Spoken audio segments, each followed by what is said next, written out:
Welcome to Board Gamers Anonymous, episode 108. This week's episode, the top 13 Halloween games. We'd like to thank our sponsor, Cthulhu, for bringing the madness this week.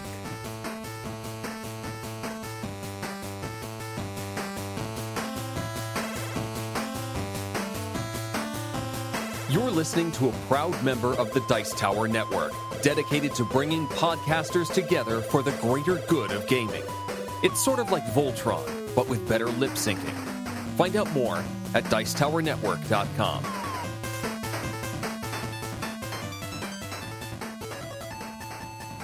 Welcome to Board Gamers Anonymous, the podcast about board gamers and the insane fun we have at the table together. This is Chris.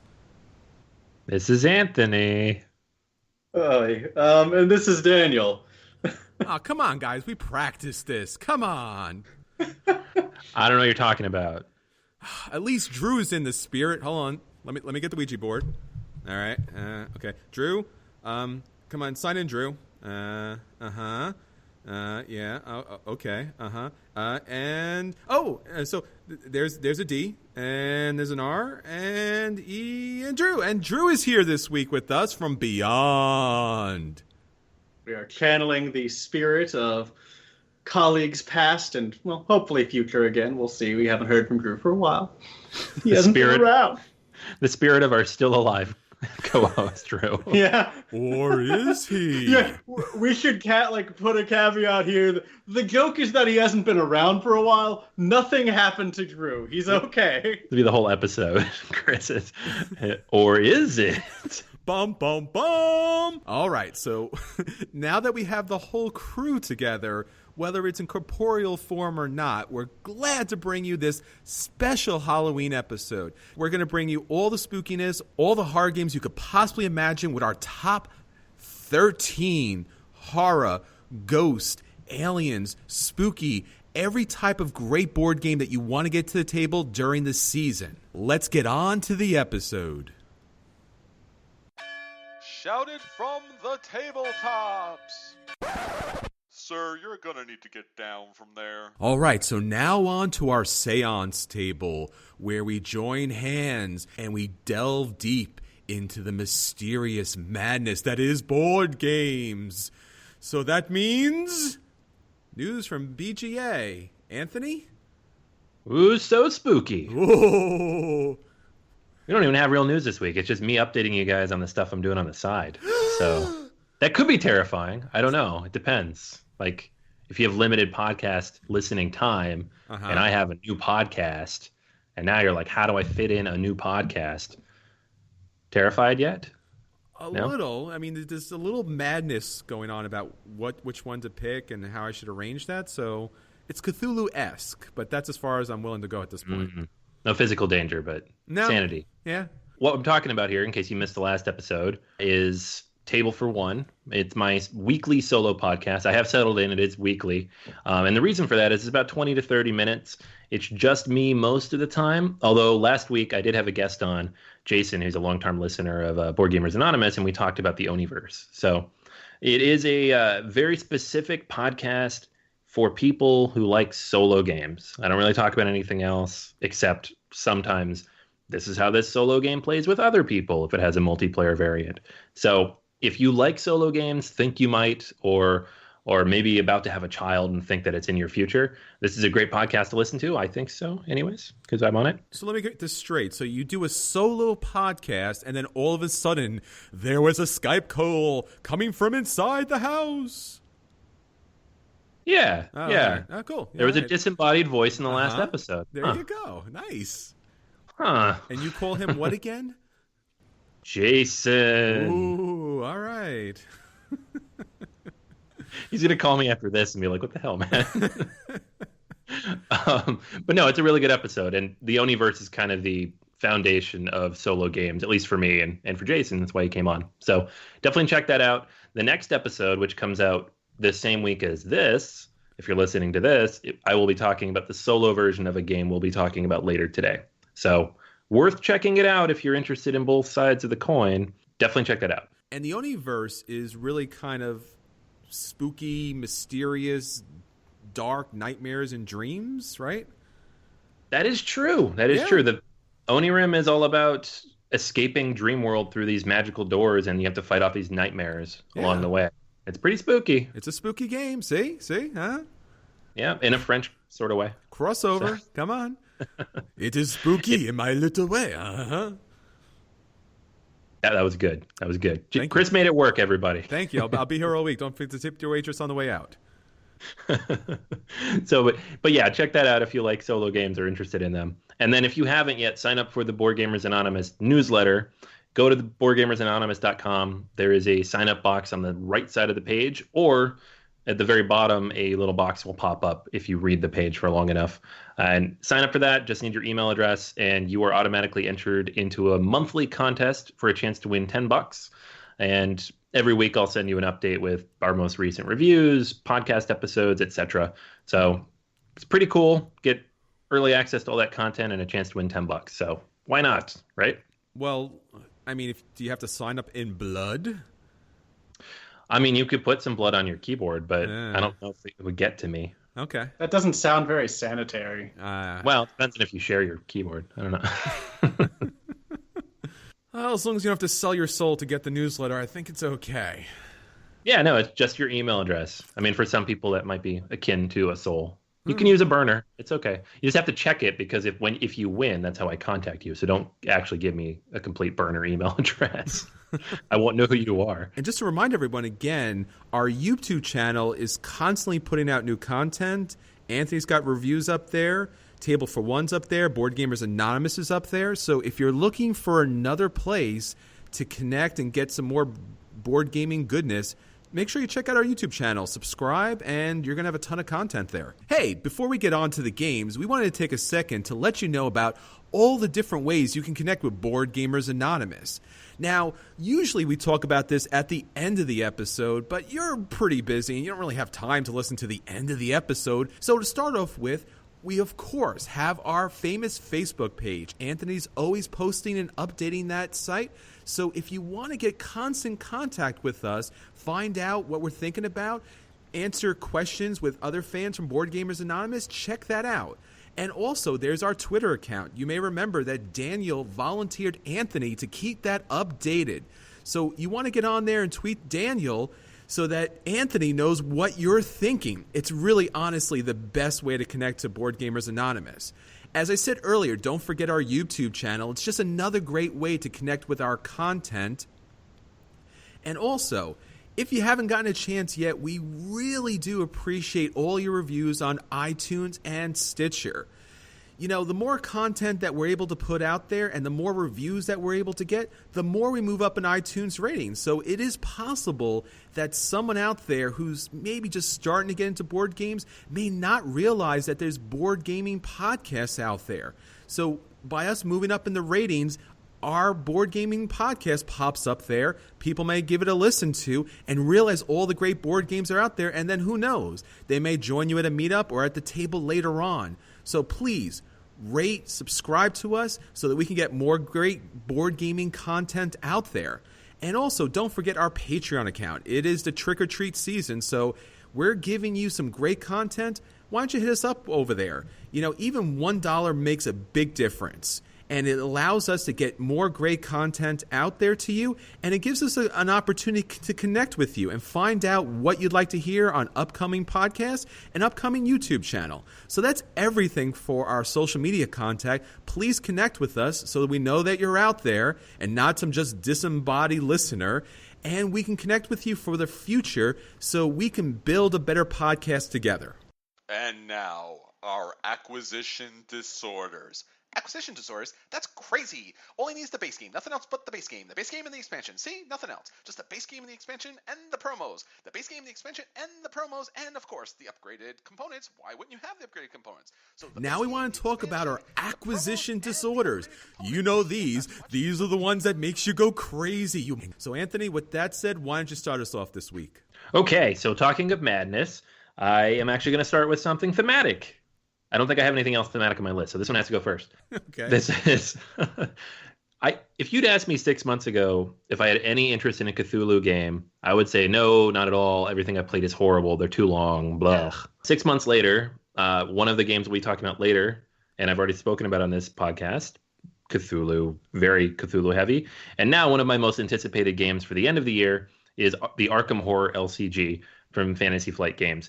Now, the reason it's anticipated, cheating a little bit here, is not necessarily because it's Arkham. It's because it is a very solo-friendly LCG with a campaign mode designed by, or co-designed by, the designer of the Lord of the Rings card game, which is one of my favorite games of all time. So really, it could have been almost any theme, and I would have been equally excited.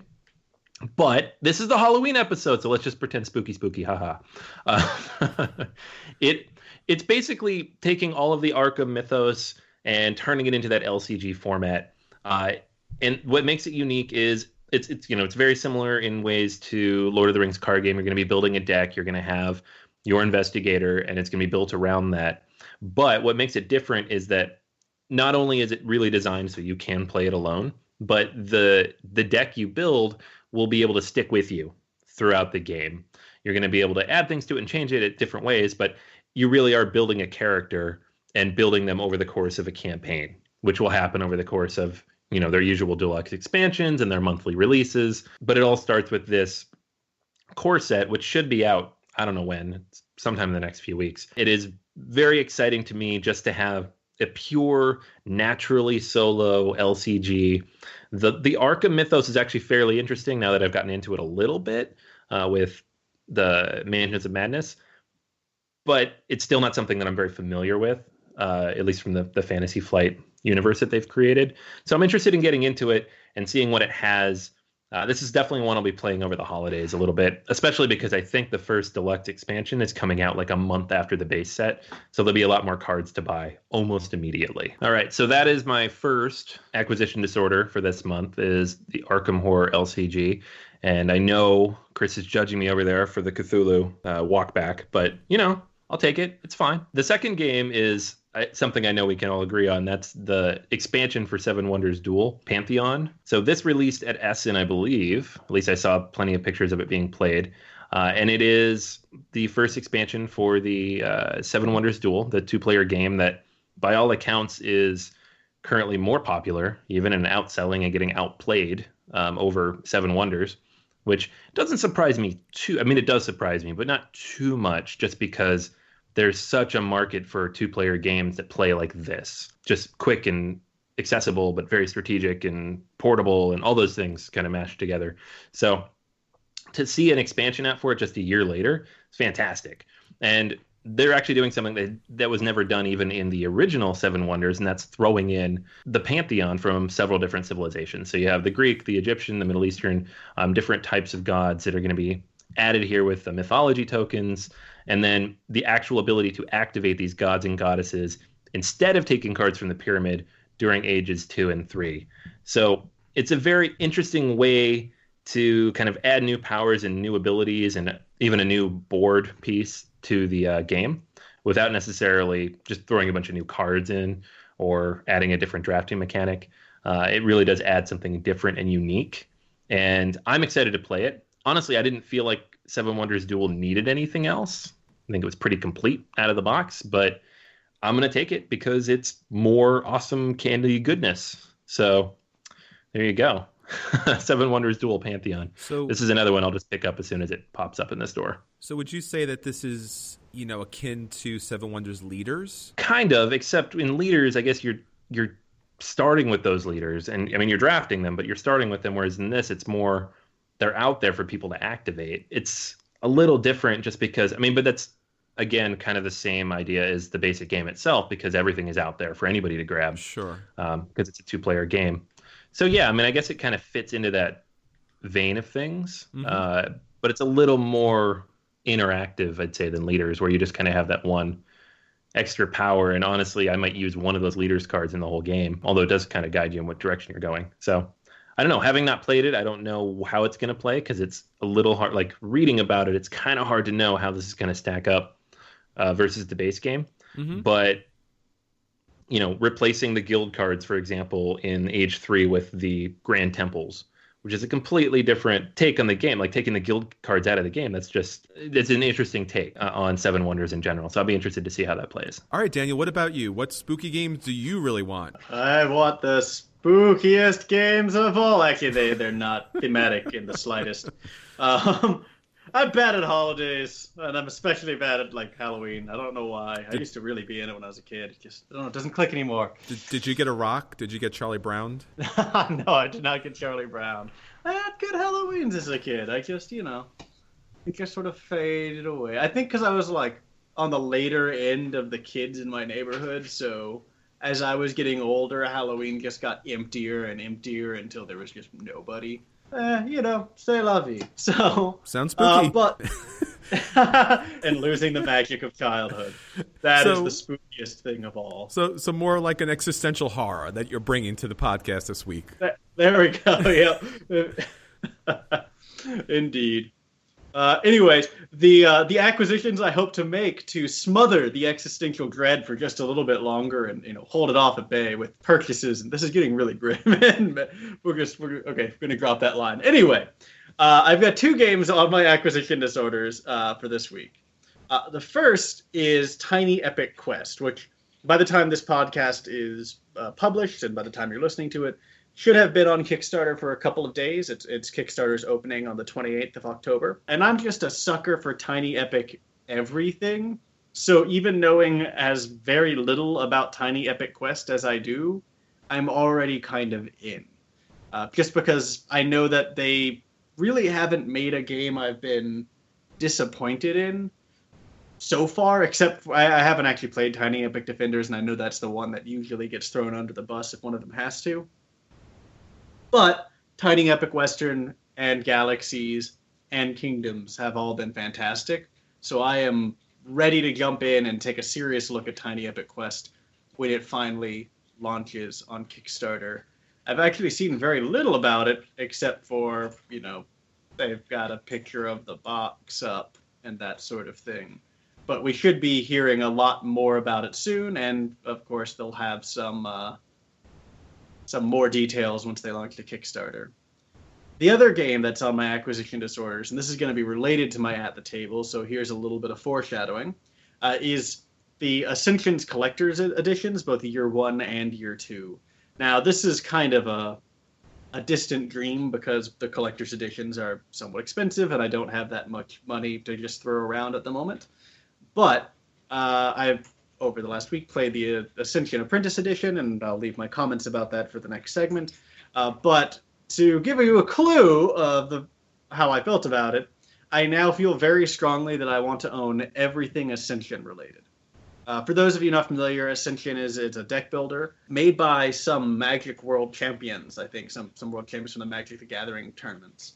And it plays like most deck builders play.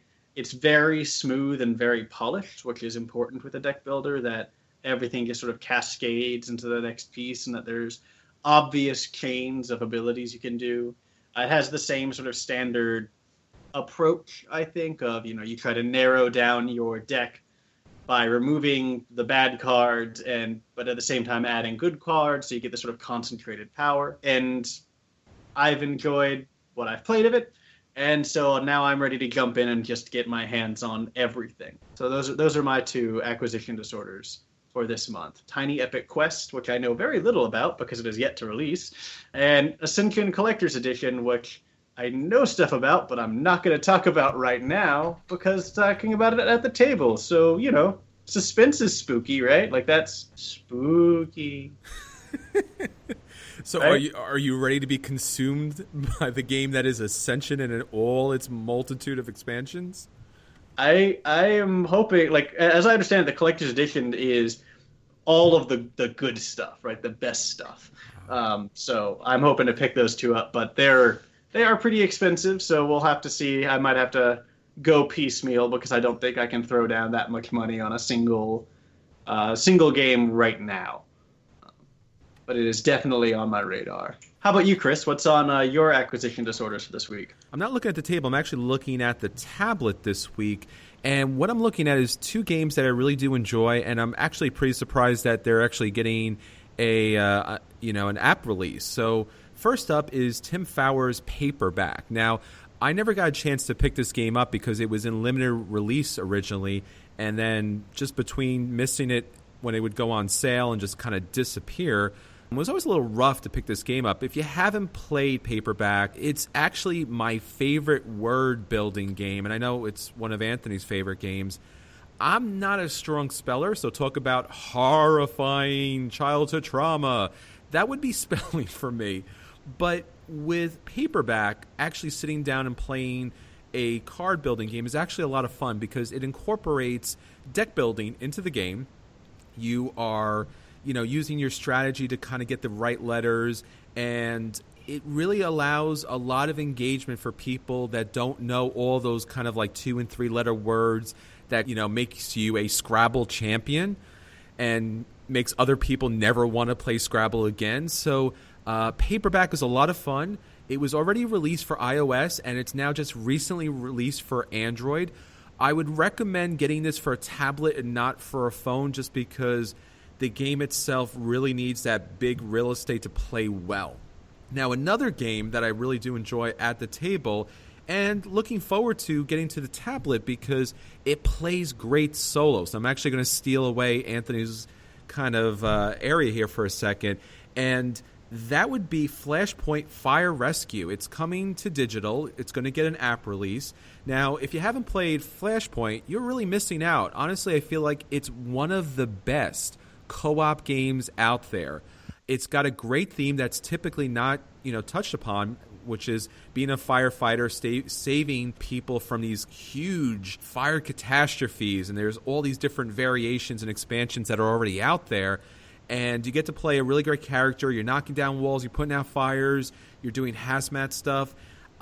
It's just really incredibly fun. And it plays great solo. But on the table, it's a real handful. So on the tablet, I'm going to be playing this game solo all the time. So I'm really looking forward to getting those 2 games on my tablet and getting them played. What's going on, man? What are you doing? Well, hey, this is my territory.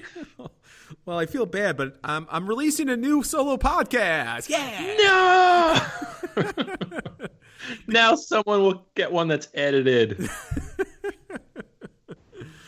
Oh, man. Paperback is great, though. Paperback is a really good app. Yeah. Just want to put it out there. I agree. Love that one. And I really like the fact in Paperback when you get stuck on a word, you can actually ask for help, and the player who gives you help actually gets, I think, a victory point for that.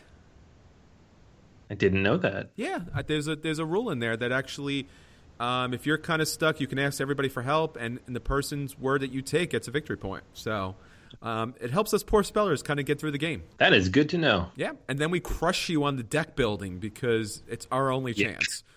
Yeah. Like, hey, so I have these 19 points in my hand. What word can I make? You'll get 1 point for helping me. There you go.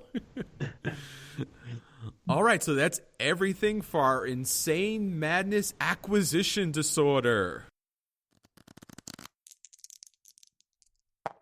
And now, at the table with BGA. All right, so we're back at the summoning table.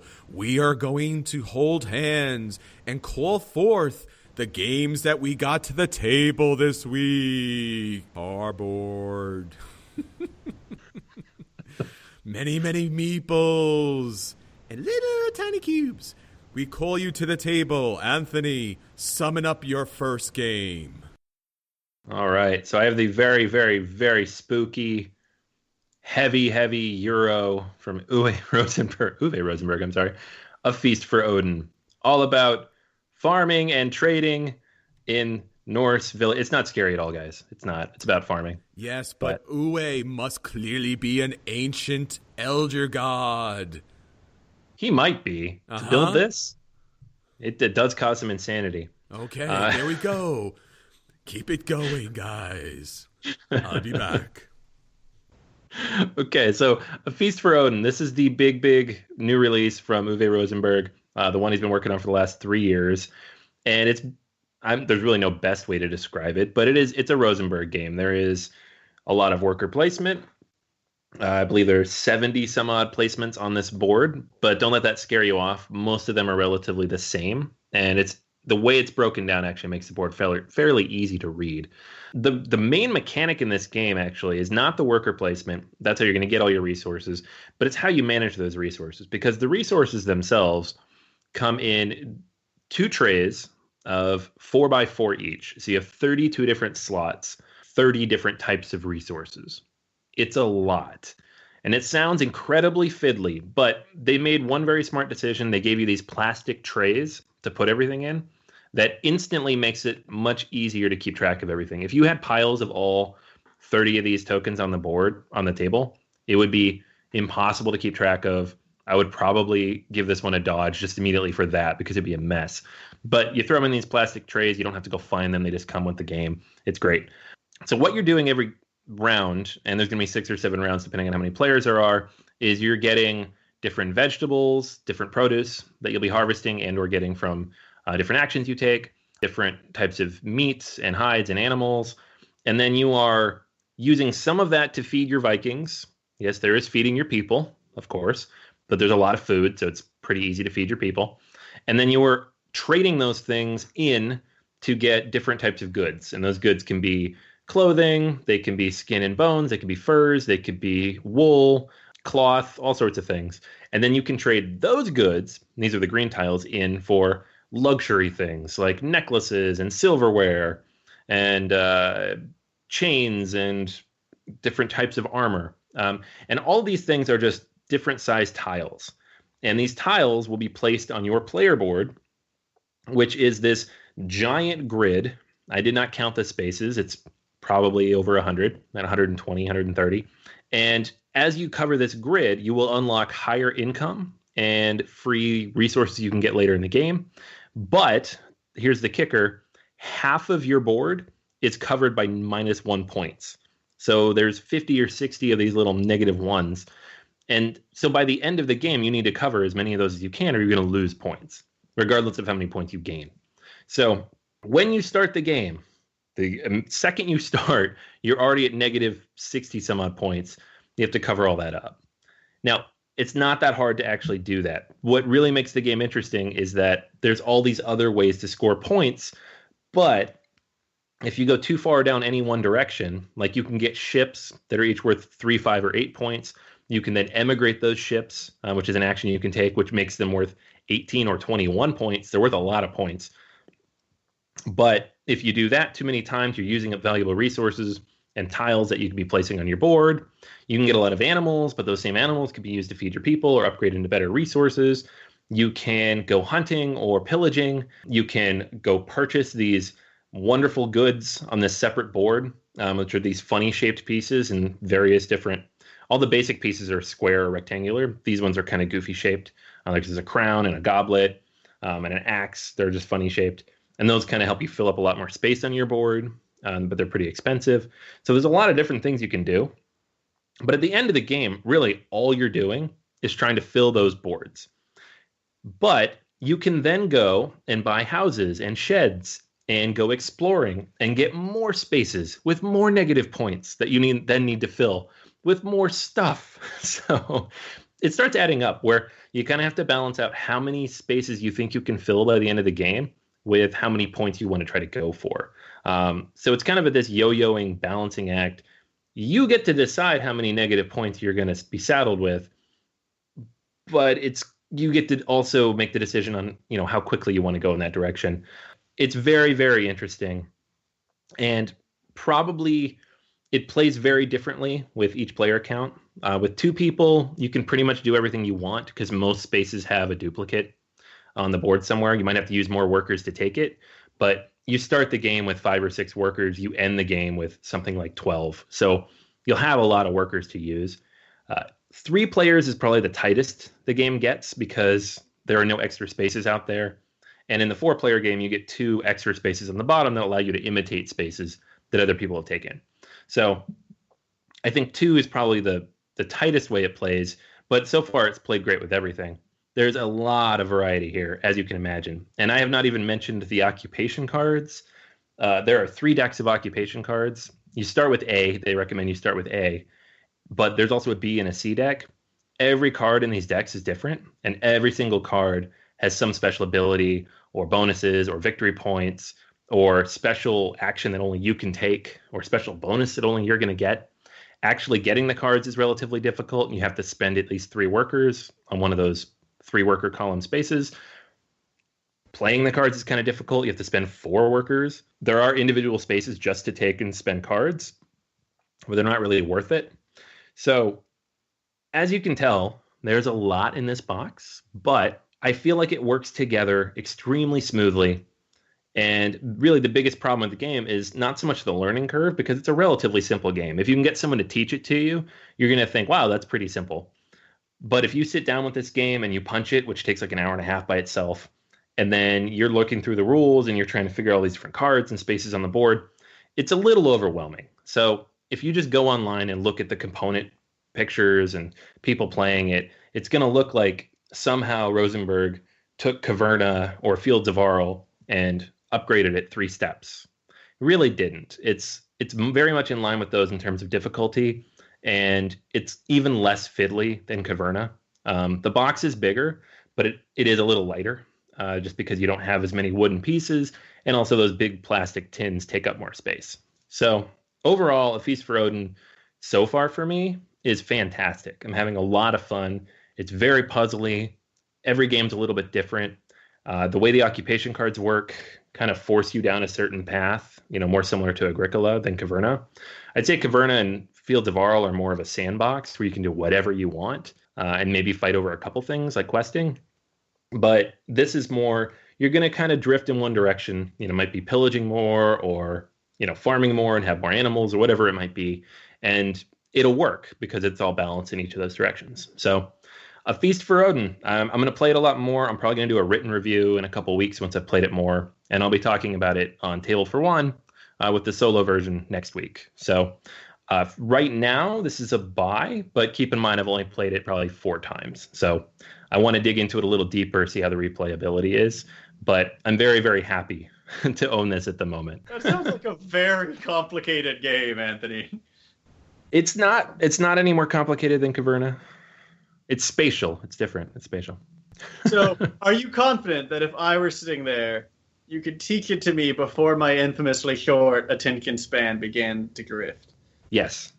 Okay, that's a check in its favor. If you're intimidated by the description, know that Anthony knows how little time I'm able to focus on learning a new game. So, you could probably learn it pretty quickly then. It is a lot of components. I don't know if he's challenging himself to see how much cardboard he can put in one box, but somehow it all works together. It feels very balanced. It flows together very nicely. It's a nice puzzle. And while teaching thus far, I haven't really had to do much because people have come in knowing the game. I feel like I could teach the game in 15 minutes. And then the rest is just, what does this card do? And then, that's going to happen for a while because there are a lot of cards.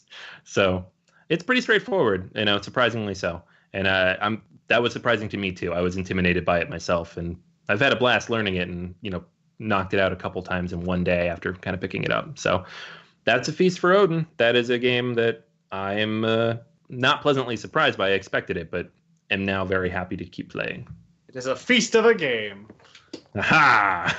Aha! It's a spooky good time. It was a treat. There we go. We can new rating system just for today. Trick or treat.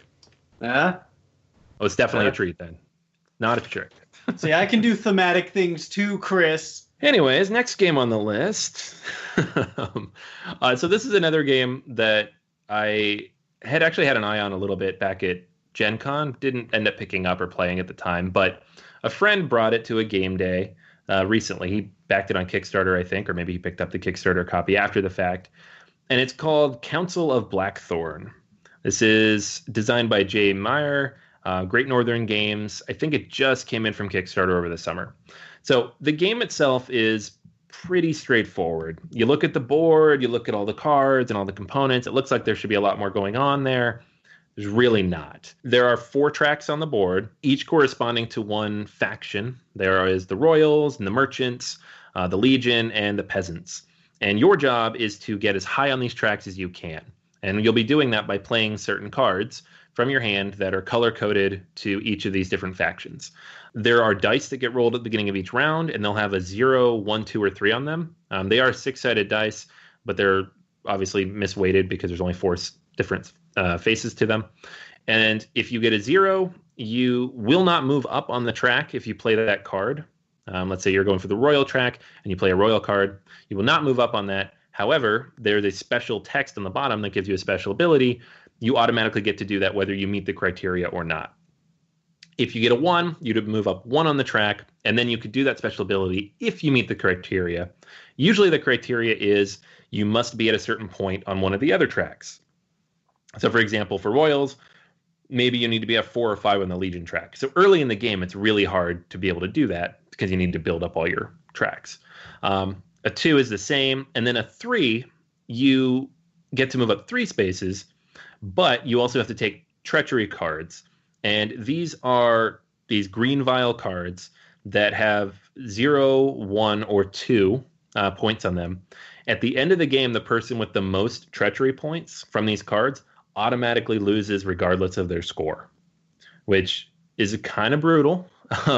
In the case of the games I played, it didn't actually hit the leader, so it didn't matter too much. But I can see the leader getting hit, losing by 1 point, and flipping the table at that point because most of these green cards are 0s. I only had 3 left at the end of the first game, and I thought I was in the clear, and I barely didn't lose. I think the leader had 4 points. I had 2 or 3, and then the winner had 2. So it was very, very close. But the game is very interesting because all these cards are very different. They all have special text in them that allow you to do different things. You can build buildings that have a lot of victory points on them, but also have special abilities that are usually ongoing effects. And I'd say 40% of the cards can hurt your neighbor. So you can play cards, especially from the Legion faction, that will blow up buildings, move people's tracks down, steal their cards, steal their money, steal their victory points. It got very close towards the end where it felt almost Munchkin-y, where if somebody was getting close to the end of a track where they could lock it down, people would start throwing cards at them.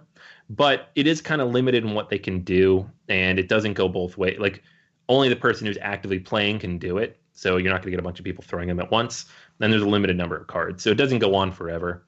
Also, the game ends immediately if 3 of those tracks are maxed out by any 3 players. So you can't manage everybody.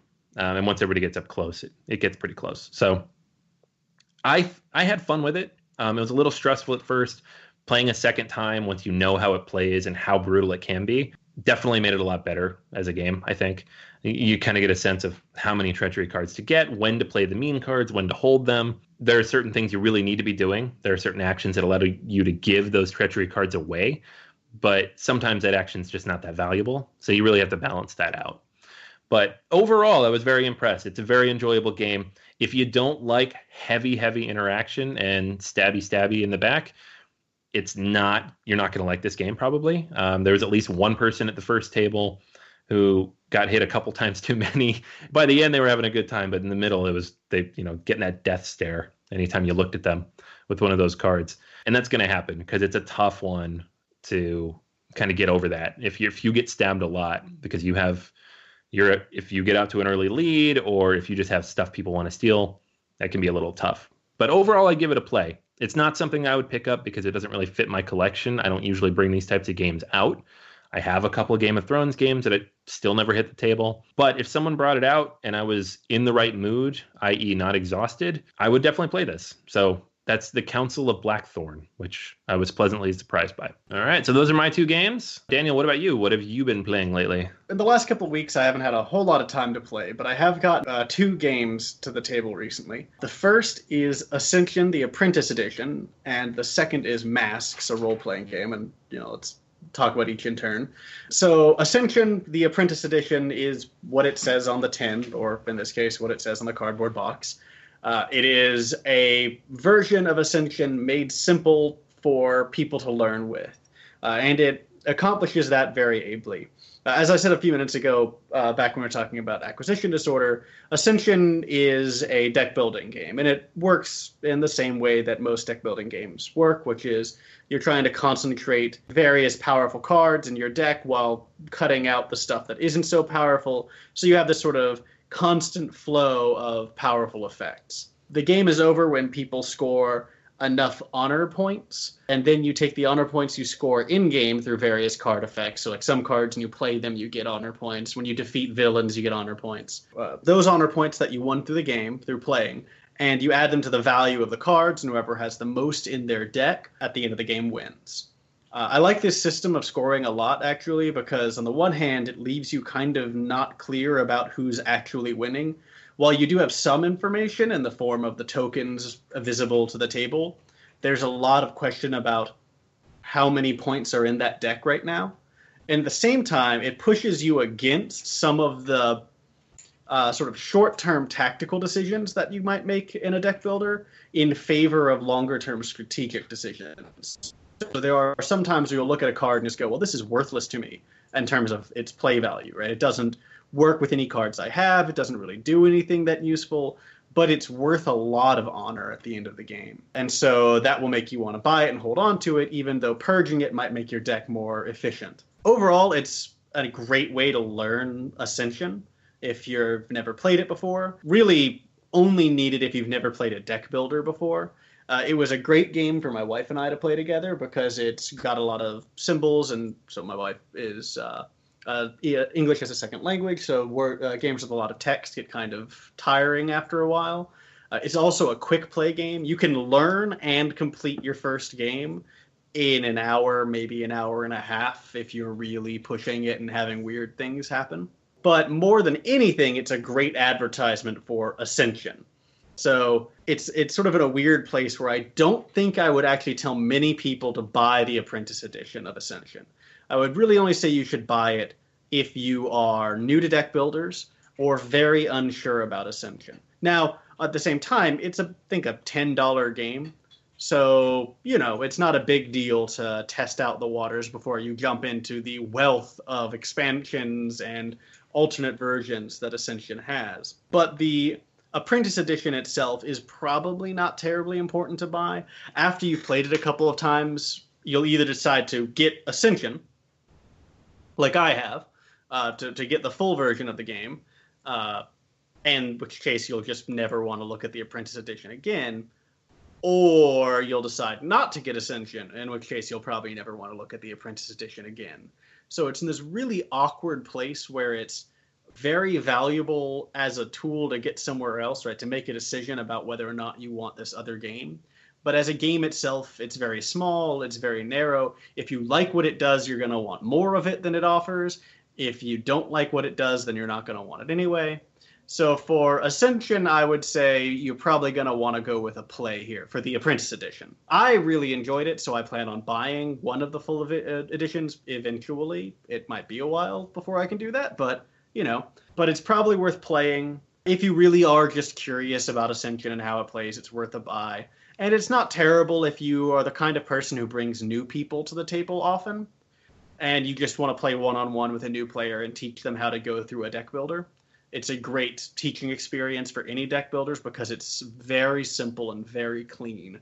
And you don't have the weirder stuff that some other more complicated deck builders do to sort of, makes it more interesting for advanced players, but also makes learning it so much harder. But it's probably not worth buying unless you plan to teach people with it, or you yourself are very unfamiliar with deck builders or the Ascension system in general. So that's the Ascension Apprentice Edition. My second at the table for this week, is a game called Masks, and I've only played one session of this right now. So Masks is another Apocalypse World variant role-playing game that I've been playing with my role-playing group. And we've only gotten to play one session. And we moved to this system from Worlds in Peril. And they're both game systems that are designed around producing a environment in which you can play as a superhero with an Apocalypse World-y theme. A good way to think about the difference between these two, for those of you in the know, is that Worlds in Peril is a lot like Dungeon World, and Masks is a lot more like more classical Apocalypse World, maybe a touch of Legend of the Elements, which is a sort of wuxia Avatar: The Last Airbender themed variant, which I talked about, a long time ago. For those of you not in the know, what this means is that Worlds in Peril focuses a lot on the superhero version of the Dungeon Delve, which is full-on brawl with the supervillain in the middle of the street in the middle of the day, and then you're done. Everyone goes home. Yeah, maybe you talk some. You go back to your normal life, and everyone else goes back to their separate normal life. So what that means World in Peril is very good at is capturing big, bright-colored, tricolor superhero fights. It's also very good in that it provides an enormous amount of flexibility with the kinds of powers your characters can have.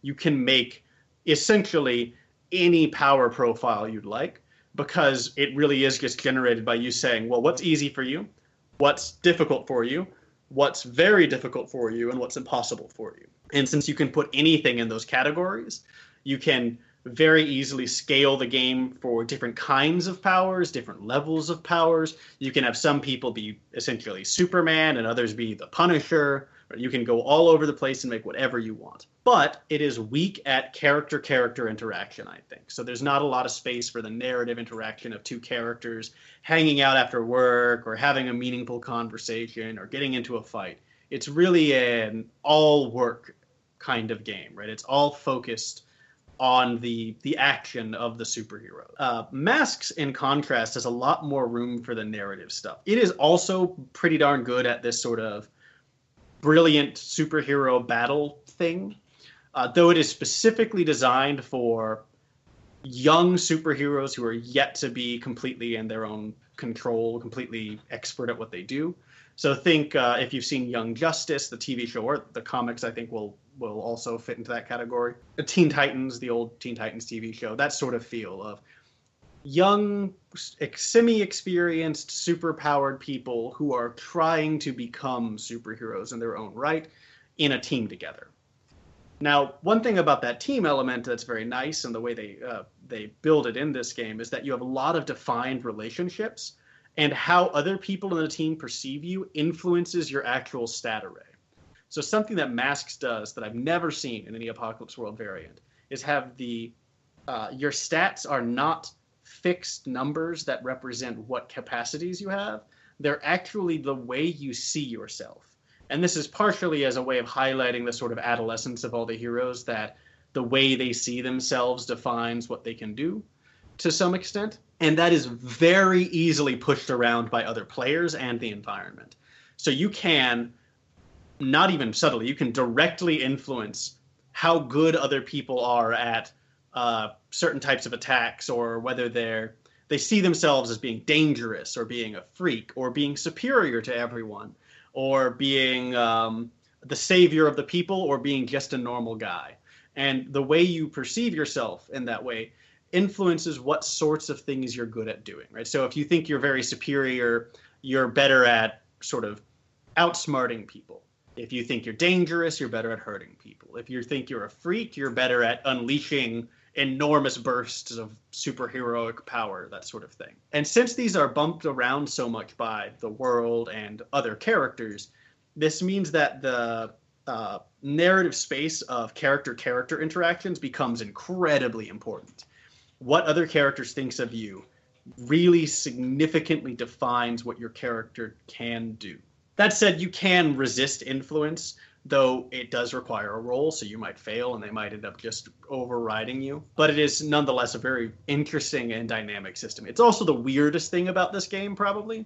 So if that sounds odd to you, you're right for it to sound odd to you, but I definitely suggest you give it a shot before you rule it out, because I really like it. Masks also does have a somewhat narrower range of superpowers when compared to Worlds in Peril. So if you're thinking of, well, I really want to be this very strange sort of superhero, you might not be able to fit it in Masks, but we were able to fit pretty much anybody we wanted in there.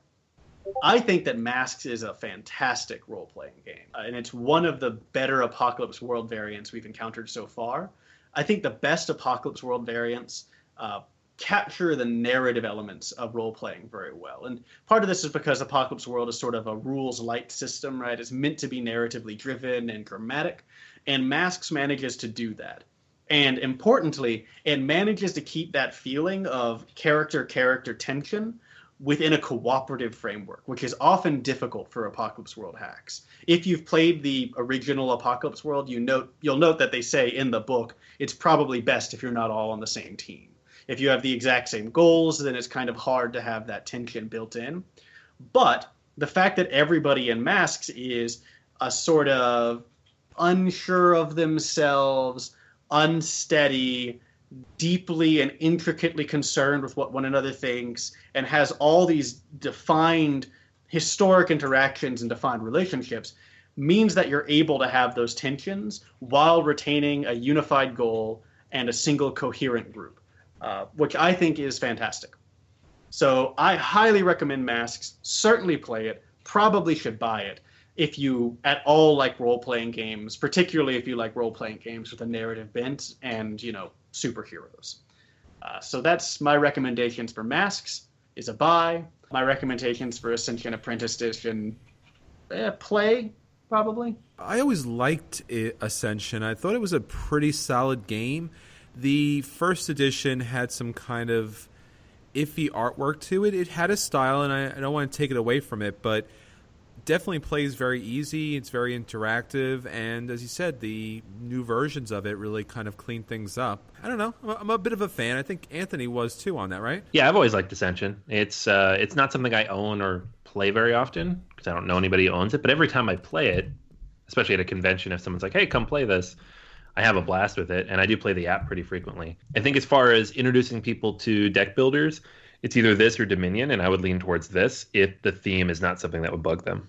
Sure. Yeah, it's important to point out that so Ascension, right, is made by the designers are old world champion Magic the Gathering players, I think, and so that comes through. You will feel that it is Magic the Gathering, the deck builder, in my feeling anyway, the way it comes across to me, which is good for me because it captures what I liked about Magic and excludes what I didn't like so much, things like the extensive cost and the fact that people would just come in with decks that somebody else designed and that they spent $300 to build and win without actually having any real skill or understanding of the game. I prefer a deck builder where you kind of have to be able to adapt dynamically to what's on the board and what's already in your deck. So those are my at the tables for this last month. Chris, how about you? Well, my at the tables were completely horrifying, and not in the good way. Let me just say it that way. So the first game I want to talk about is the legendary deck builder Big Trouble in Little China. Now, if you remember, or if you were around for this movie back in 1987, you got a chance to kind of peek into the future as far as action, superhero, kung fu movies were, with a really, humoristic bent. Think Deadpool meets Shaolin Kung Fu.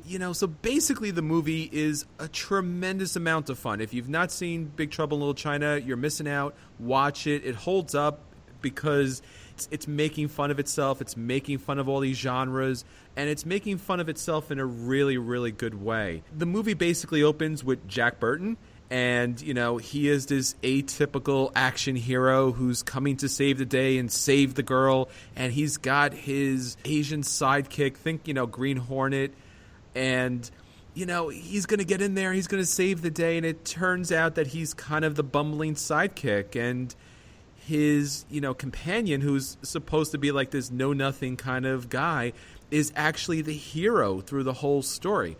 Well, when you get a chance to play the legendary deck building game, you're actually playing out this film. So you basically have a 2-hour film stretched out incredibly thin over the legendary deck building game. Now, if you haven't played legendary deck builders before, I'm not going to go into too much detail, but basically it is a very simple deck building game in which it has or incorporates a board, or in this case, it incorporates a mat.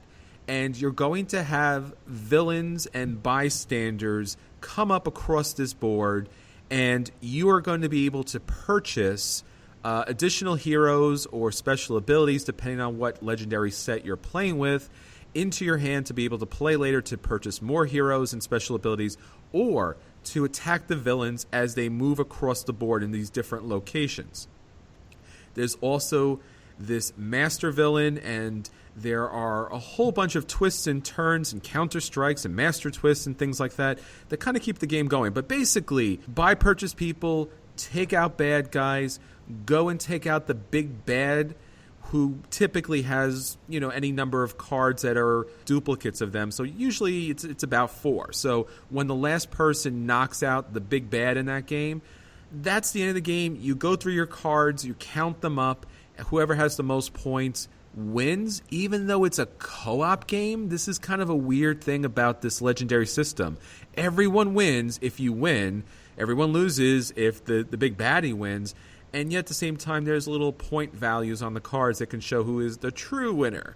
Now, this has always been odd to me, and this has been a deck builder that wants to do it all, and unfortunately, because it tries to do it all, it has an enormous number of cards. I mean, Legendary itself, the Superheroes version, is just enormous. I mean, the number of cards and the number of decks is just... wow, it's seriously going to break you as far as sleeving. It's going to break you as far as setup and breakdown time because everything has to be arranged perfectly. Not to mention the fact that you could have a very easy game and walk through it, and that's not good for a co-op game, or have an impossible game and just not get through that at all either. So, it fluctuates so random and radically. It's a bit of a problem. So with this version, you are playing the movie out. And once again, the same kind of thing. There are the hero cards, which are allowing you to purchase more heroes, attack more bad guys. And if you like the movie, this is probably something that you've either looked at or are thinking very seriously of picking up. And I'm so glad that Upper Deck actually took this movie IP up to make a game. Now, that being said, it's pretty much the worst legendary deck building game I've ever played. And I can't tell you how much that hurts me because I really do love the property. Now, there are a lot of problems with this game, and there's really very little good with it. I mean, first off, there's no solo mode. Now, especially since this IP is very unique and very rare and very 80s kind of themed, I don't know, maybe you do have a number of friends who like this, but typically you want to be able to play this game solo so you can actually play through the movie. As I said earlier, since you're supposed to have so many heroes, they're really kind of, how would you say, scraping at the bottom of the barrel to pull out heroes here. So you remember that guy you saw for like a half a second? Well, he's a hero now, and he has like 5 or 6 cards for no reason. So solo play, not really going to be working here. What's also surprising here is when you do play with a number of players in this game, a lot of the cards have a negative effect that hits everybody else. Now remember, this is a co-op game. Even though it has that point thing at the end, it's a co-op game. So if everyone at the table is not playing perfectly together, you'll be playing cards that will actually move cards from other players. It'll actually attack other players. It's really not a fun mechanic. It really doesn't belong here. In addition to that, at the end of the game, it incorporates the showdown mechanic that Legendary had as an option here. Here, it's required. So at the end of the game, once the last bad guy, bad card kind of comes up and is defeated, what you're going to be able to do is draw another hand and then determine who has the most points, and they would get that last bad guy card that's typically going to have a lot of points, and then you combine all your points and see who wins. Once again, this is a co-op game. It really doesn't make sense to have this mechanic here. It really is awkwardly placed. What I'm really kind of disappointed with here is that this Legendary game doesn't actually have the more, how'd you say it, maybe they could have done a legacy mechanic with this, or maybe an encounters mechanic like we were looking at Aliens or Predator, where you actually had to go through the movie step by step, and they played that out. I think they missed it. They missed it big here. They had a good idea, but they went with the kind of generic Legendary system. Part of the problem here is that since it's not really playing you through the movie so much, I mean, you do have the big baddie and you do have the bad guys, the game kind of moves pretty quickly, and typically you're fighting random generic guys through the whole game, so you may not even see the good bad guys that you really do want to see. And if you do want to combine it with other Legendary systems, you have to keep in mind that, in fact, some of the cards only do really cool effects if you have other character cards in your hand.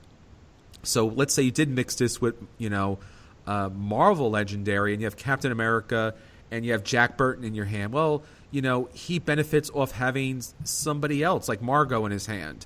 Well, turns out you didn't play Margot because she's a boring character, and you have Spider-Man instead. So now you're just watering down a game that's already bad to begin with. So that's all really bad as far as mechanics. Let's talk about artwork, because typically you're playing this game for theme. If you look at the box, you're going to notice that this is not still captures from the movie, which is typically not a bad thing. I really do like seeing artwork that's drawn for the movie, but here I think it's the biggest mistake they could possibly make for two reasons.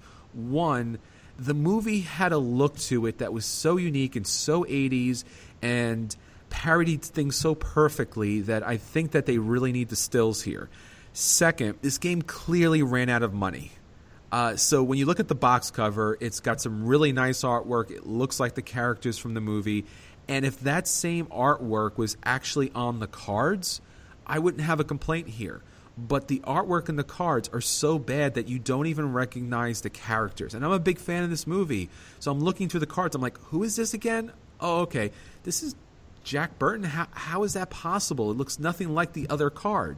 So when you're looking through the cards, you can almost see the moments where they were running out of cash throughout or paying people less and less because the cards become more and more generic, less and less detailed, and they look nothing like the main characters, and you're disconnecting from the theme.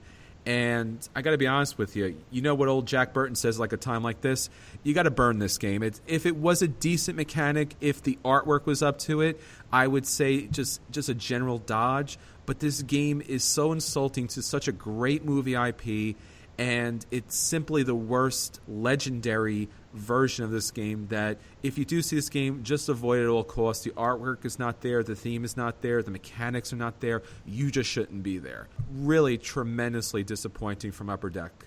They really missed out on this. That does not sound like a game I am going to play. It doesn't sound like a game I would have made either. It just doesn't seem to fit with what Legendary is good at. Yeah, I was surprised because you have that encounter system, which seems to work a lot better, and then they went back to the original Legendary system, which only works now because it's Marvel and there are like 15 expansions. The base set of Legendary is it's tough to get through, so why do it again as a standalone? And why would you want to mix these generic random people in with the superheroes? There's nothing really special about them, and they only benefit typically, not always, but typically when they have other character cards with them. So that means you have to bring more of those generic, boring characters with you. I don't get it. I just don't get what they were doing here, other than the fact that maybe they had the IP, they didn't want to spend any money, but they had the encounter system. Why not use the encounter system? That would have made this game great. Why not go with the photos from the movie? The photos from the movie are great. It's such a tremendously disappointing game. And it's such a great movie, especially for Halloween. If you haven't seen Big Trouble in Little China, check it out. It's a lot of fun. I wonder if we could all come up with a better game to make a Legendary out of in the next, 30 seconds. Dawn of the Dead or any of the zombie movies you could do a pretty good encounter with. So, yeah, Army of Darkness with Bruce Campbell playing Ash, where all the monsters and zombies or demons are attacking King Arthur. I mean, that would be a great system, especially for encounters. I would love to see Wolverine and Captain America fighting with Ash. This is my boomstick. How about you, Anthony? What's yours? Oh, man, there's so much good stuff out there. I mean, pick any horror movie franchise, honestly. You could do, Friday the 13th, Nightmare on Elm Street, Halloween. You could go camp. You could do something like Starship Troopers. I don't know. There's so much good stuff out there that you could really dig into and have fun characters with. I would rather seen a Charlie Brown the Great Pumpkin than this. That could actually be really fun. I could see a Charlie Brown themed Legendary game being really bizarre but amusing. There you go. See? All right. Well, I have my second choice is almost as equally horrifying, and actually it comes from a very good place. Recently, Barnes & Noble, my local Barnes & Noble, did a board gaming night. Now, one of the people that was part of my local meetup actually told me about this, and myself and several others journeyed down to Barnes & Noble to check out what they were doing. And hidden all the way in the back, way past the DVDs and music CDs that no one goes to take a look at anymore, was actually 2 tables set up with a number of different games. Now, the games were a random mix, but one of the games that I hadn't had a chance to play yet was Warehouse 51. Now, this is kind of a small box game, and it's an auction game. And basically what you're doing is you're auctioning for these rare kind of mythical items that basically got collected over the generations, and they hold special powers. So what's unique about this game is not that everyone starts off with a certain cash, because that's any type of auction game. You're trying to get the best value for your money. But in this game, it's a closed economy, as in everyone starts basically with 10 gold bars, and you're going to be purchasing these objects. And when you purchase something, you pass your money to the player to the left. So now if you paid 6, now the player to your left has 6. And when they purchase something, the money continues to move around in a circle. Now, that seems simple enough, but it turns out several of these artifacts are counterfeits. So between each player is a card that shows which artifacts are counterfeit. So you will have some information looking at the cards to your left and right to see which artifacts are counterfeit, and therefore you shouldn't be bidding on those. So a little information kind of helps you out through the game, and the artifacts itself, depending on their value, may have some special abilities that could help you out or actually, in fact, hurt you. Now, what you're doing is you're doing a set collection game, and it's basically set up by colors. Now, this would be a very simple, easy kind of throwaway game that you play once or twice and you kind of enjoy and you kind of move on. The problem with this game is when you're running out of money, you can actually pawn some of these objects, get 5 money, and then what you're able to do is bid again, and then you can pawn something else and get 5 money. And then at the end of the game, you can pay that back, but in double now at this point, and kind of take that pawn token off the card, and now that card becomes available. So you're asking me, that doesn't seem too terrible, but actually, you know what happens? Or at least what happened in our game? Well, 2 things happen. First off, when you're bidding early on, the person to your left is getting your money. So yes, you've collected an object, but now you've given the person to your left so much more money that they're almost typically going to outbid you for the next couple of rounds. And in our game, we actually had one of our players trying to hoard money because they wanted to get all of their items out of hock. So I passed my money to the left, he passed his money to the left, he passed his money to the left, and the person held on to it. So for the last several rounds, money didn't go anywhere. So we had one player who had a lot of money, a secondary player who had some money and was holding on to that money no matter what. And the currency was not flowing. The game kind of, grinded to a halt. And that pretty much was the entire game. On top of which, several of the cards of these artifacts that would come up for auction, their special abilities really only work well at certain points in the game. So there are ones that actually benefit you as you pawn objects. But at the end of the game, it's too late because you can only pawn a certain number of objects. So the timing, the randomness, the fact that the currency is closed, the fact that you're passing your money off to somebody else, and the fact that it's a really too simple game for anyone to play, I just find that this game's broken. I took a look online, tried to see if there's some rules that kind of fix this, and if there was any reviews that kind of explain this, but everyone's felt that this was a blah game, and honestly, it's more than just a blah game. It's just a bad game, and you really want to avoid Warehouse 51. It's a burn. 2 burns in a row from Chris. This is spooky. Yeah, I mean, have you played anything good in the last 2 months? I don't think I have, and that's really horrifying, let me tell you. I got to get back on stuff out there. I got to get back on the cube train because this is not working for me, my friends. I'm telling you. But I really do appreciate Barnes & Noble putting together another board gaming event, and they had a nice turnout. And if you're out there looking for this event, you have to check, really diligently on their website and actually even call their store, because their website, when it comes to events, is pretty rough. Like, once in a while, they'll tell you they're having an event, and sometimes it's like, hey, check out these local events, and you click on it, and for some reason, there's a Barnes & Noble in Kansas that keeps popping up, but I don't live in Kansas, so I don't understand that. But nonetheless, good job for Barnes & Noble. They get a buy. So keep up the good work, because I will be buying games for you if you keep doing events. All right, so that's everything that we've summoned at the table.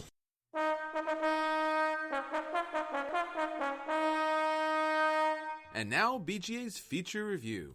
All right, listeners, gather around the table as we summon the top 13 Halloween board games of all time.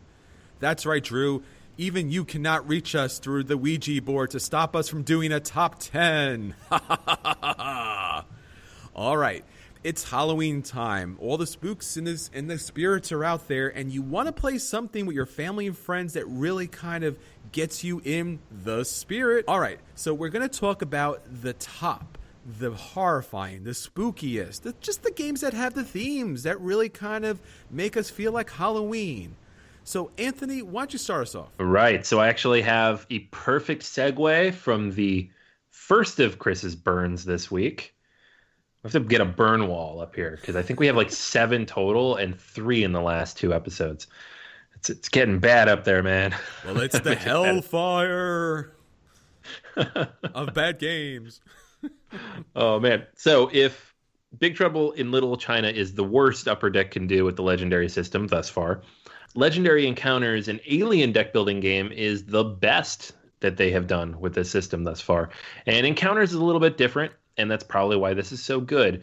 But it takes one of the seminal sci-fi horror franchises that is out there, Alien and Aliens, and creates a tense, engaging, fun, cooperative experience in the Legendary Encounter system.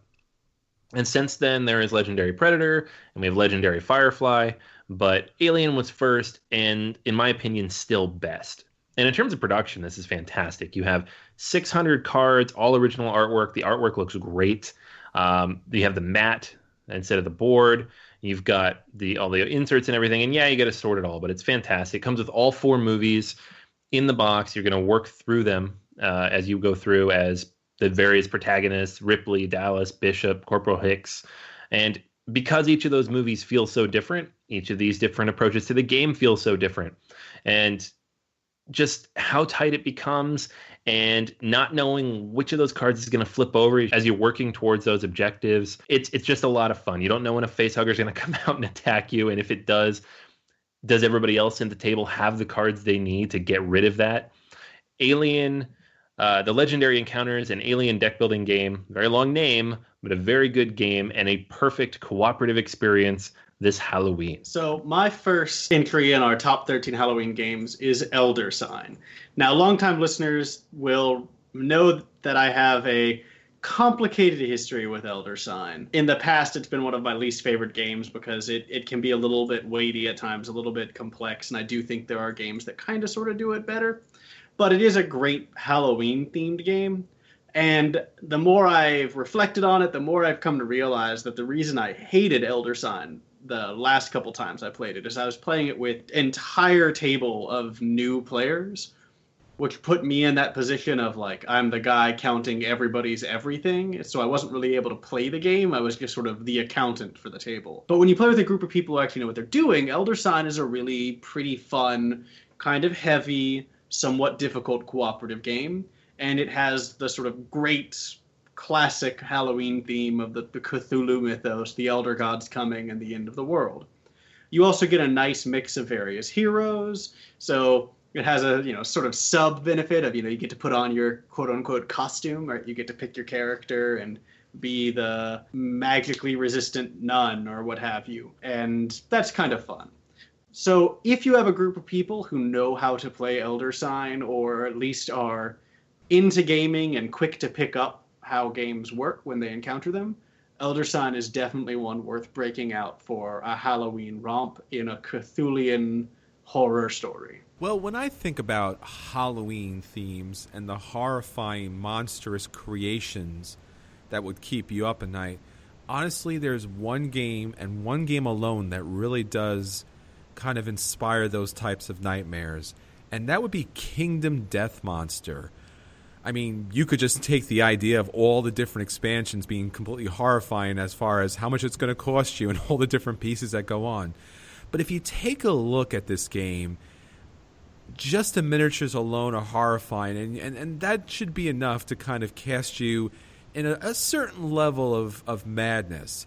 But if you actually start to read through the story, even just the basic entry into the story, because you may not want to ruin the rest of the game for yourself, it really is a very, deep and horrifying kind of monstrous, existential, dark, dread, evilness kind of creeping up around you. And it really does an amazing job, in theming the game on every level. So if you're looking for something truly horrifying in a tactical miniatures game with a great story and kind of a legacy element to it, you can't do any better than Kingdom Death Monster. Next one on my list is perfect for Halloween, and it throws in a little bit of a twist. So it's Ghost Stories, Antoine Bauza's classic, incredibly difficult cooperative game about Taoist monks fighting off ghosts.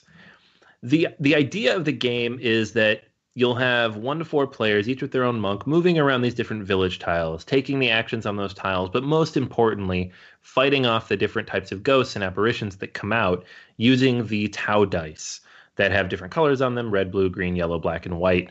And the goal here is to match the colors on the ghosts, or later, the different incarnations of Wu Feng.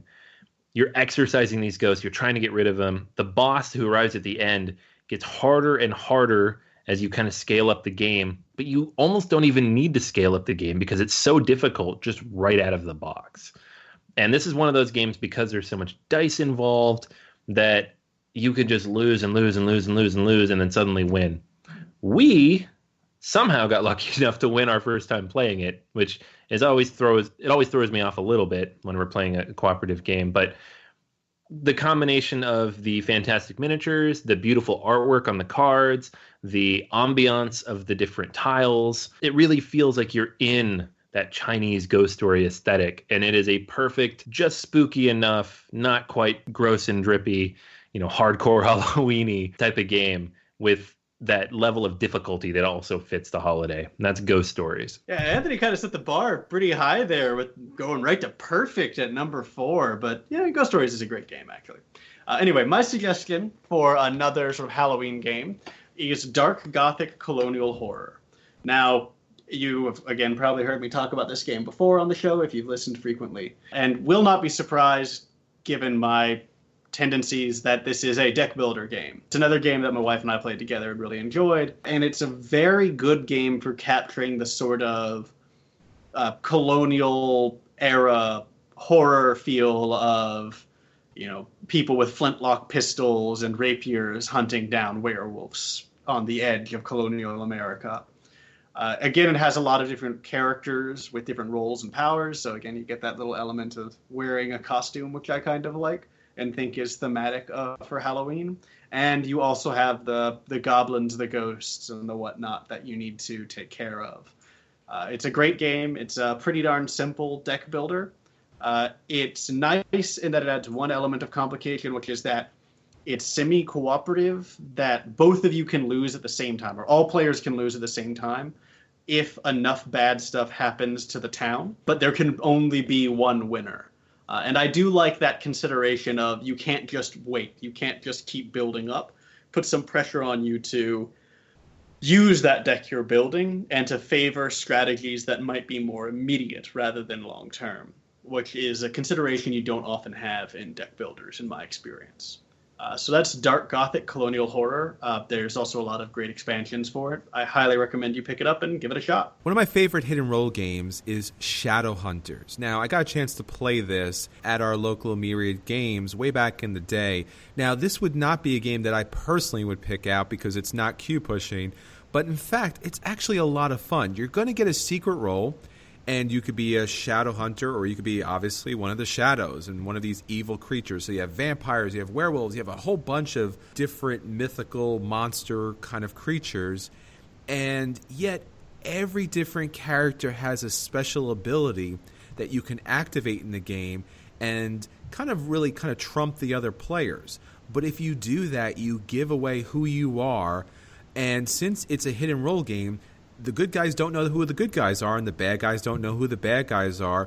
So there is a lot of interaction in the game, passing cards around to try to get information from each other to figure out whose team is on who before you attack other players. But nonetheless, they'll be attacking throughout the game, and the object of the game is to knock out the other team first. Now, that would be kind of enough as a basic game, but it adds in these other kind of random faction players that actually kind of do their own thing.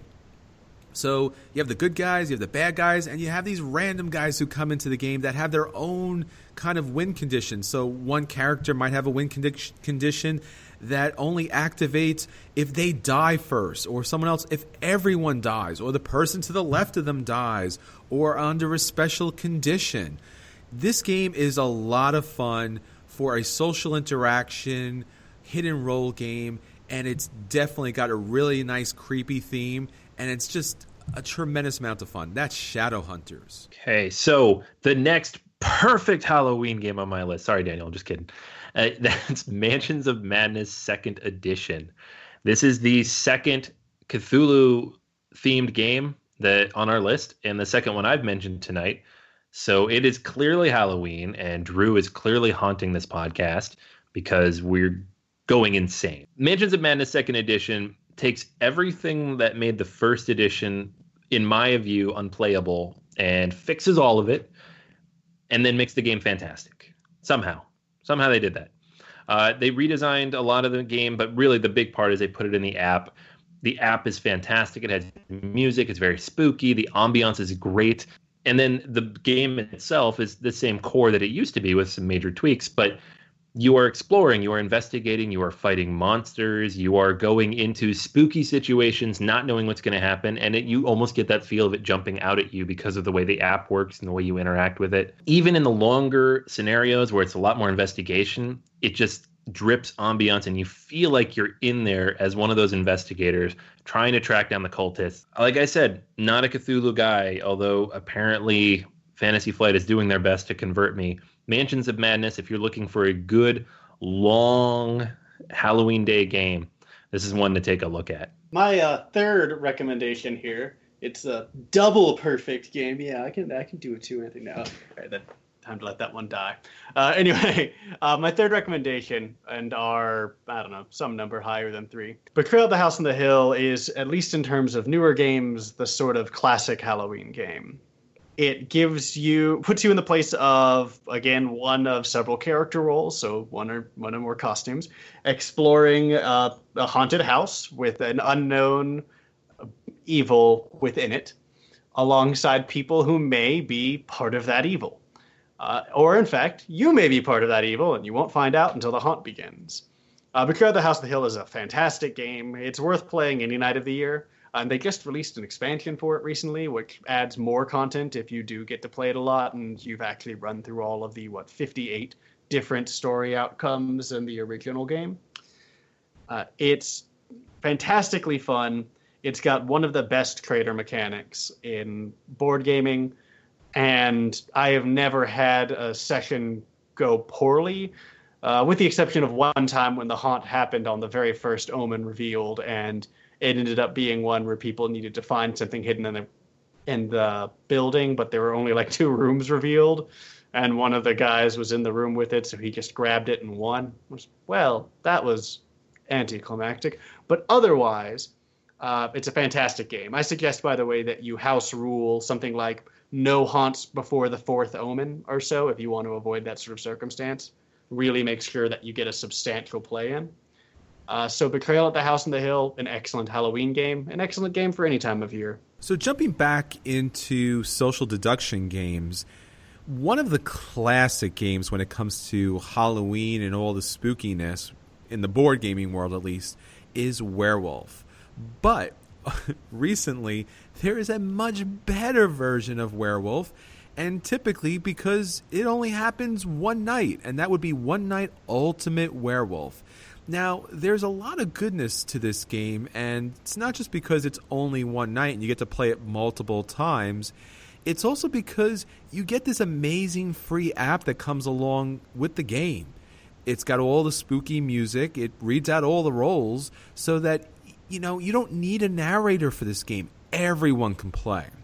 There was recently an expansion, Daybreak, and there's also other ones that came out recently that you can kind of mix and match. So if you want to throw vampires in there, you could do that. If you want to throw aliens in, it's all fine.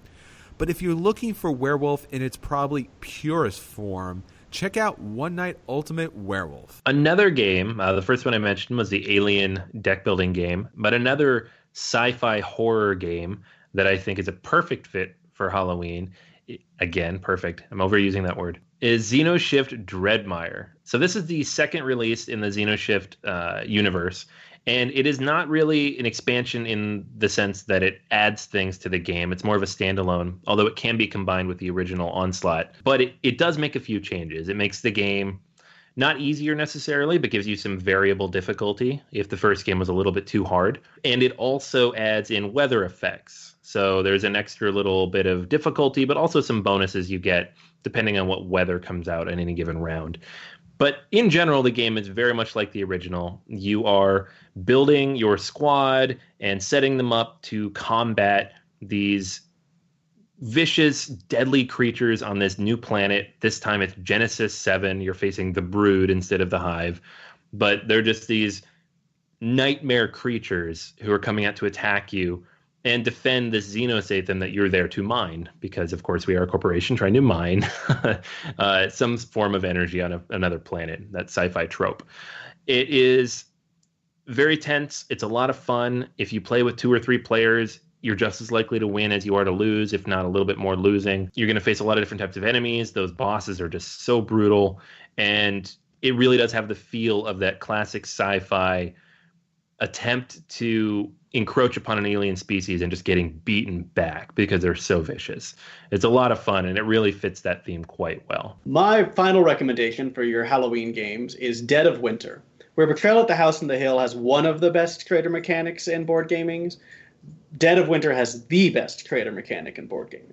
Dead of Winter, if you haven't played it or heard of it, is a zombie horror survival game where you play as a cooperative of people sort of bunkered down during particularly brutal winter, trying to survive both the elements and the zombies pounding at your gate. You pick up new characters as you go through, and each player has sort of their own resource pool to draw from, but you're expected to contribute together. However, it is possible that at least one of you might be a traitor. It is also possible, actually guaranteed, that every single one of you has some goal that is distinct from merely surviving. That is, everybody has something they want to do other than just helping the team out. So hoard medical resources or something like that. And some people are full-on traitors who want to see you all die. The really cool thing about this mechanic, though, is typically it's kind of easy to put your finger on the traitor in a game like this. It's the one person who's not acting rationally, who's not cooperating with you. But in Dead of Winter, everybody has their own agenda, so nobody is acting purely cooperatively or purely rationally, which makes finding the traitor that much more difficult, and the threat of the traitor that much more real. In this sense, it not only makes Dead of Winter an excellent game, which it is, it won every award the year it came out, it makes it one of the better horror games because it really captures that feeling of the real threat is in the people around you, right? Yeah, there's zombies out there, and yeah, you might get killed by them. But really the thing you've got to be worried about is whether or not Bill over there has other plans for you than you making out of this alive. And so I think that makes Dead of Winter not just an excellent game, but a great fit for a Halloween night. So definitely one you should consider, maybe play one of your favorite zombie films or TV shows in the background while you play. Get like a whole theme night going on. It's a great game, well worth picking up, well worth playing on Halloween or whenever. Dead of Winter. Do it. Do it now! I don't know. And my top Halloween game is Mysterium. Now, place yourself in this type of theme. You are a psychic detective visiting a haunted house, and you're being shown visions in dreams about murders that have occurred. You have to figure out who was the murderer, where did the murder take place, and by what instrument was the person murdered by. Now, once you figure that out, you have to figure out amongst all of the psychics that are there to figure out their murders, which murder is the one that's calling from beyond the grave. Now, this game is so interesting and so dynamic because one player is playing this mysterious spirit that's giving out these Dixit-like cards to all the psychic detectives in which they have to glean a clue that the ghost is giving them through these cards, which are these beautiful ethereal art. And if they're able to put the clues together, they're able to score points that's going to give them more access to the final round and allow them to see more of the clues to figure out that final murder. So the game moves quickly. It's a lot of fun. It's interactive. It's beautifully done. It's got great components. It really sets up to be a fun night. And it really is, for me, the best as far as theming for a Halloween game. Right. So for my last Halloween game, I've chosen Zombicide Black Plague. Now, on Halloween, you have to have something that just fits that theme, but isn't so overwhelmingly heavy that you're spooked out or can't, you need a little break. Zombicide is perfect. It's got zombies, it's got creatures, it's got all that stuff that you want, but it's not so overwhelming. It's not so disgusting or so brutally spooky that you can't play it for hours, which is what you want. You want a game you can play for the whole day. So Zombicide really fits the bill, and Black Plague is the best iteration of Zombicide by a long shot, fixing many of the problems of the original game, streamlining a lot of things, making it easier to survive, but also actually bringing in a little bit of strategy and a little more diverse tactics than the original 3 series of this game. Zombicide Black Plague is a fantastic experience, and you can even throw in the Wolfsburg expansion to have some werewolves in there with it. So it really feels like a good Halloween game that you can sit and play with your friends for hours and hours. And that is Zombicide Black Plague, my favorite of the Zombicide series. So that is our top 13 Halloween board games. Check them out for this holiday season, whether you're playing family or friends or gamers. It's a really great time to introduce new gamers to the hobby through these wonderful, spooky, horrifying themes. And there really is a game for everybody. If you're a really hardcore gamer, check out, as we said, Kingdom Death Monster. Or if you're playing with family and friends who are not into board gaming, check out One Night Ultimate Werewolf. Or, the crowd favorite, Dead of Winter. Or if you do have maybe an RPG fan at the table, you may want to check out Zombicide Black Plague. There's just so many great Halloween-themed games out there, not to mention all the madness that comes out with all of the Cthulhu games. So be sure for this holiday season, check out this list. All right, so until next time, this is Chris. This is Anthony. And this is Daniel. And we'll summon you a seat at the seance. Spooky sound effects. Ooh. Drew from beyond. We're on a budget. Back our Patreon. And more spookiness will come from beyond.